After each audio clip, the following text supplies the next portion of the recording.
O HPV, ou papilomavírus humano, é uma infecção viral extremamente contagiosa que é transmitida entre pessoas por meio de contato pele a pele, não é transmitido pelo sangue ou fluidos corporais, como é o caso do HIV.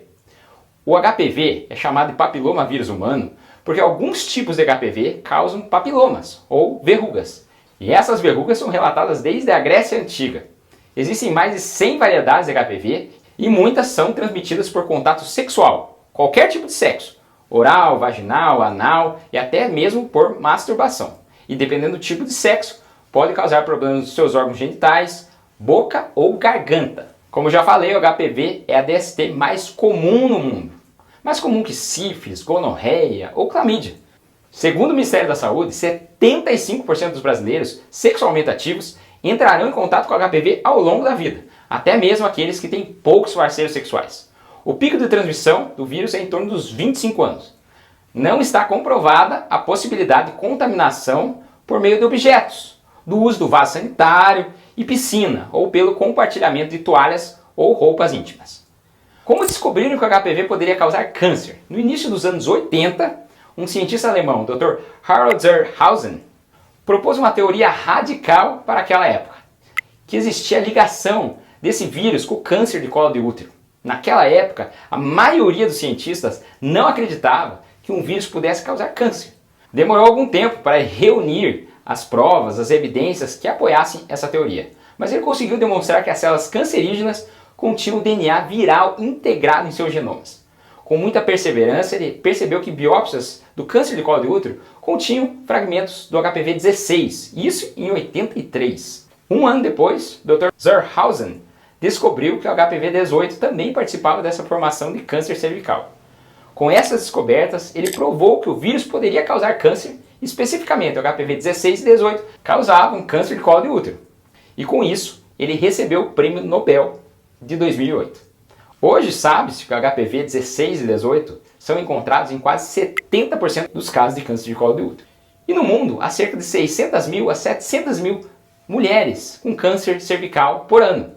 E mais de um terço dessas mulheres morre dessa doença. E pior, a mortalidade no Brasil é 18 vezes maior que em países desenvolvidos, onde há uma grande cobertura vacinal. Tanto que países como Inglaterra e Austrália podem eliminar a incidência de câncer de colo de útero até 2028.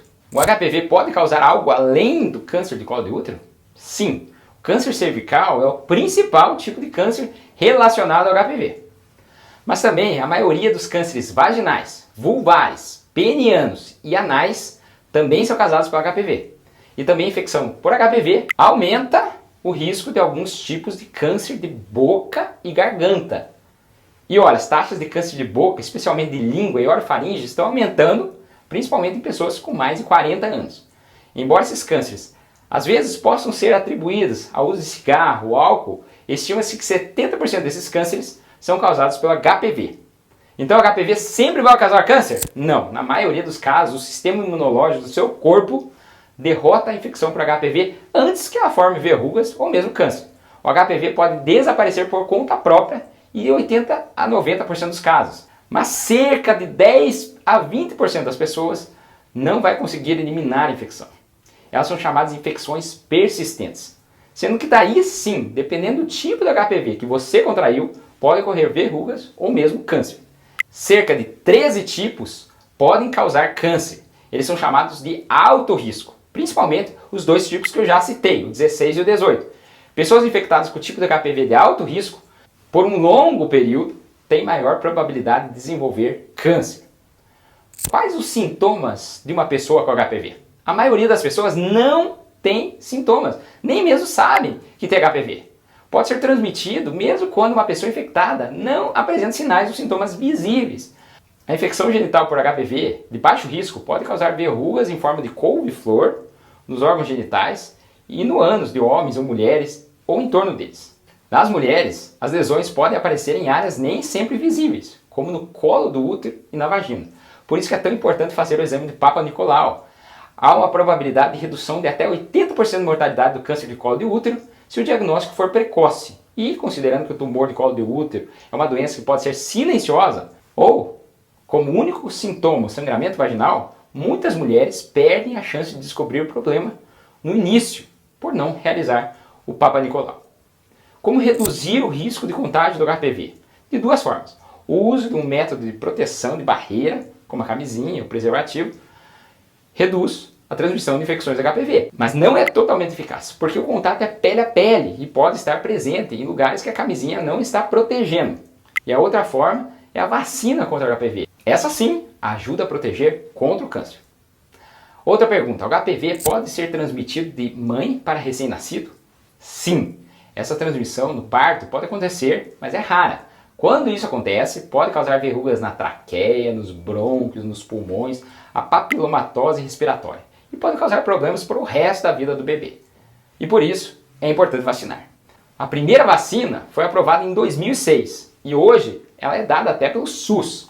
E a vacina chega a ser 99% eficaz para lesões relacionadas ao HPV-16 e 100% para lesões relacionadas ao HPV-18.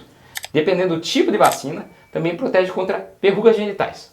O CDC americano recomenda a vacinação de rotina contra o HPV para meninas e meninos de 11 e 12 anos, embora possa ser administrada desde os 9 anos de idade.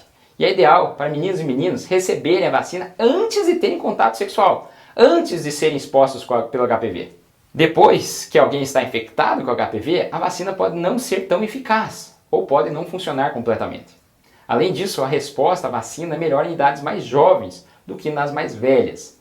Mas se administrada antes de alguém ter contato, ser infectado, a vacina pode prevenir a maioria dos casos de câncer de colo de útero. O SUS disponibiliza a vacina para meninas entre 9 e 14 anos e meninos entre 11 e 14 anos. São 2 doses em intervalo de 6 meses entre elas. Então, se você tiver filho ou filha nessa idade, vale a pena vacinar. Gostou do vídeo? Aprendeu sobre HPV? Lembre de compartilhar para que mais pessoas tenham esse conhecimento.